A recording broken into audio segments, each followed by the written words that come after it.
ওসমান হাদি হত্যার ঘটনায় গ্রেপ্তারকৃতদের ফিরিয়ে আনতে কূটনৈতিক চ্যানেলে কাজ শুরু হয়েছে বলে জানিয়েছেন পুলিশের মহাপরিদর্শক আইজিপি আলী হোসেন ফকির।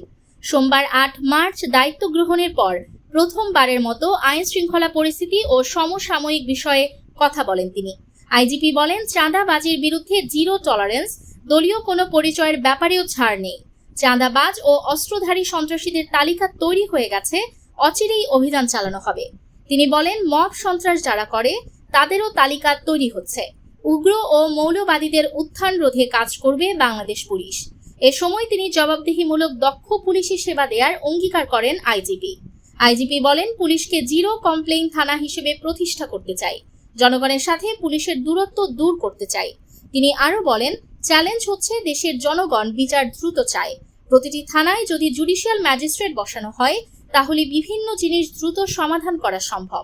সমস্যা সমাধানে পজিটিভলি এগিয়ে আসতে হবে। নিউজ টেক্স দৈনিক অন্যধারা।